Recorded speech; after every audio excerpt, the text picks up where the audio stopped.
channel Okidoki with Mr. Pro. Nama saya Hafizuddin Kamarudin. So hari ini saya ingin berkongsi dengan anda semua mengenai tips belajar biologi di Meritokrasi. So ada beberapa poin yang sangat penting yang saya ingin kongsikan dengan anda pada hari ini. So bila sebut belajar biologi, di Meritokrasi ini saya telah mengajar di Meritokrasi selama 7 tahun. So ramai yang mengalami isu ataupun masalah macam mana nak belajar bio. Result, ada yang result cemerlang, ada yang result tak cemerlang, ada yang result yang biasa-biasa. So, problem dia adalah ramai yang ada masalah untuk study biologi lah. So perkara yang pertama sekali yang saya nak betulkan ataupun saya nak anda semua buat adalah betulkan mindset. Itu perkara yang pertama. Sebab bila kita belajar biologi ni, kadang-kadang apa yang berlaku adalah kita dipaksa oleh kita punya ibu bapa ke, ataupun kita ni tengok masyarakat semua orang ambil subjek sains, semua orang nak ambil subjek sains lah. So mindset dia kita kena ubah. Sebab you need to remember, biologi ni adalah the study of life. So banyak perkara yang boleh kita anjakkan paradigma kita. Bila kita belajar pasal biologi, kita boleh tahu banyak perkara lagi yang membantu kita walaupun kita tak belajar dalam biologi masa degree nanti. So sebab biologi ini membantu kita untuk menjadi manusia yang lebih baik. So bila kita dah faham mindset kita tak block mental kita daripada belajar biologi ni, dia akan memudahkan kita. Ini means that saya tekankan pada perkataan ikhlas. So bila kamu ikhlas untuk study biologi ni, tidak ada masalah untuk kamu pergi kepada tahap selanjutnya. Yang kedua adalah bila study biologi ni, perkara yang pertama yang kamu kena ingat juga adalah untuk faham. Ramai yang baca buku bio tebal-tebal tu, baca tapi tak faham. So nasihat saya, tips yang saya nak kongsikan dekat sini adalah kamu boleh faham melalui baca selalunya buku tu dalam bahasa Inggeris, kita terjemahkan apa yang kita faham tu dalam bahasa ibunda masing-masing. So contohnya, saya banyak student dekat Sarawak yang datang daripada pelbagai bangsa. So dalam lecture note dia tu, apa yang dibuat adalah dia tulis dalam bahasa ibunda dia masing-masing. Memang kita akan tulis ataupun jawab peperiksaan dalam bahasa Inggeris, tetapi dia tulis dalam bahasa ibunda masing-masing untuk kefahaman dia, untuk memudahkan dia untuk lebih ingat. Contohnya dekat sini ada yang tulis dalam bahasa Melanau, ada yang tulis daripada Sabah tulis dalam bahasa Sabah, ada daripada tulisan saya yang Chinese tulis dalam bahasa Cina, supaya dia lebih faham, untuk dia senang untuk recall itu on. Yang ketiga yang saya nak tekan dekat you guys adalah untuk imagine. Biologi ni selalunya subjek yang mudah untuk kita imagine, sebab dia berkait dengan kehidupan kita. So bila kita berkait dengan kehidupan kita, kita boleh tengok banyak perkara yang kita boleh ambil contoh dia antara xylem dengan flowerworm. So kadang-kadang kita confuse mana agaknya kedudukan xylem dengan flowerworm. So kita ingat balik chapter yang kita belajar masa 3 4 dulu, kita pernah buat eksperimen yang dia potong kulit pokok tu, dan pokok tu membengkak. So kat luar tu agaknya apa? Kat luar tu xylem ke flowerworm. So kat luar tu adalah flowerworm, dekat dalam dia xylem. So xylem dia akan transport water, dan flowerworm dia akan transport nutrient.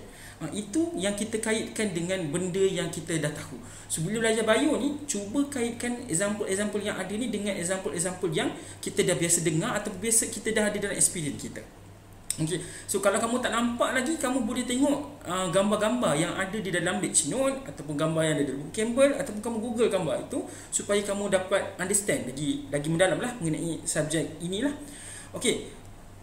Yang seterusnya, nombor 5, apa yang kita nak pergi adalah kita nak pergi kepada lukis. So bila belajar bio ni, benda yang saya nak tekankan adalah lukis.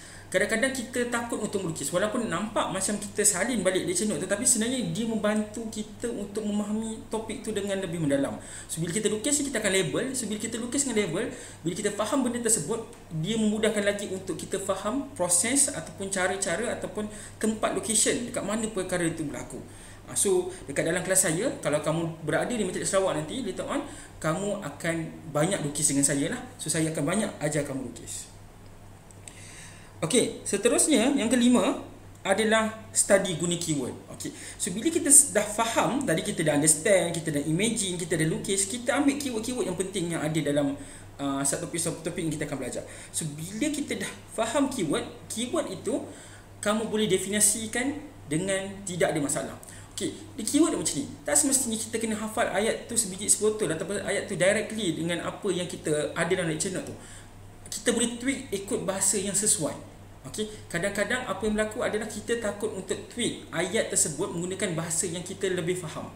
Okay, so jangan takut untuk tweak ayat ini. Okay, kalau kamu belajar dekat Matriks Sarawak dengan saya, apa yang berlaku adalah kita akan sentiasa menggunakan ayat sendiri dengan menggunakan keyword yang ada. So jangan takut untuk ambil keyword. Kita dah faham tadi, keyword kita dah tahu apa benda diterangkan, kita terangkan dalam bahasa yang lebih mudah dengan ayat kita sendiri. Okay, seterusnya kita gunakan mnemonic.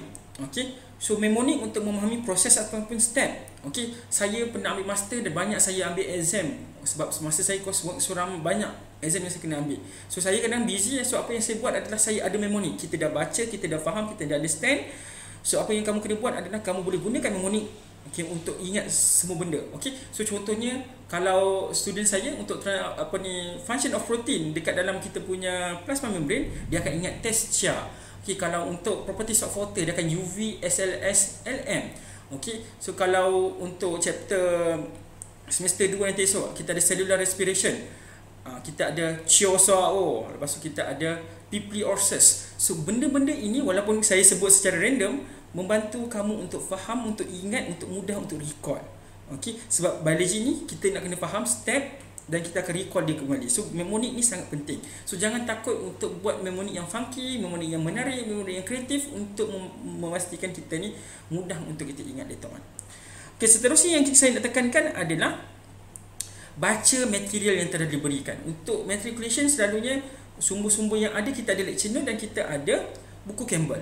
So jangan takut untuk pergi kepada dua-dua sumber yang ada ini dan baca dia secara konsisten. Jangan maksudnya kita baca sekejap buku lain, sekejap lecture note college lain, sekejap nota kawan kita, tak. Kita fokus kepada dua sumber ini dan kita pegang dia betul-betul. Okay, so sentiasa baca dan baca untuk kita recall, untuk kita memorize. Ini saya bawa kepada poin yang seterusnya yang saya tekankan adalah study setiap malam.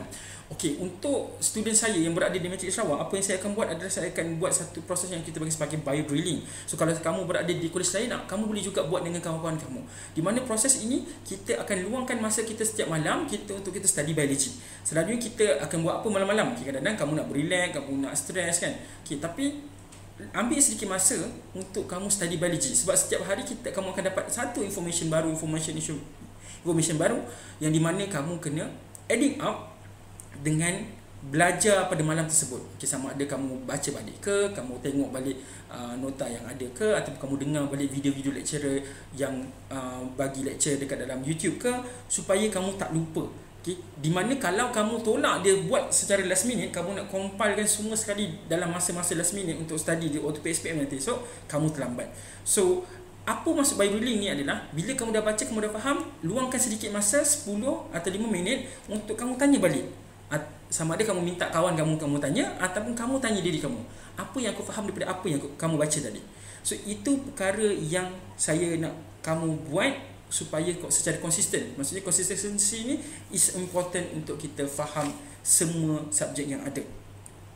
Okay, so secara penutupnya saya nak tekankan satu perkara. Okay, so bila saya masuk mengajar ni, saya ada satu perkataan yang saya akan share dengan semua orang.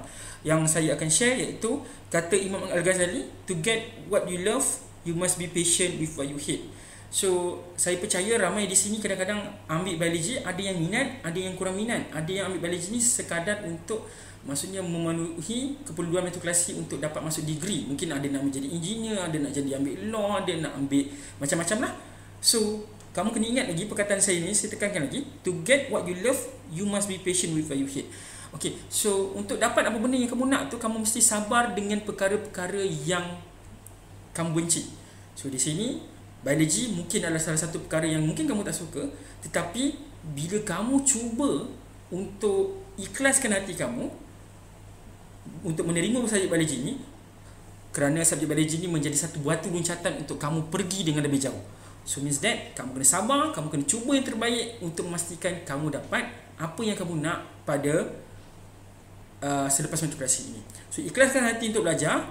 So dengan cakap lecturer, dengan cakap ibu bapa, so ia memudahkan lagi untuk kamu meneruskan pembelajaran di matrikulasi ini. Okay, so jangan lupa untuk belajar biologi dengan channel YouTube saya. Okay, so sekian, terima kasih.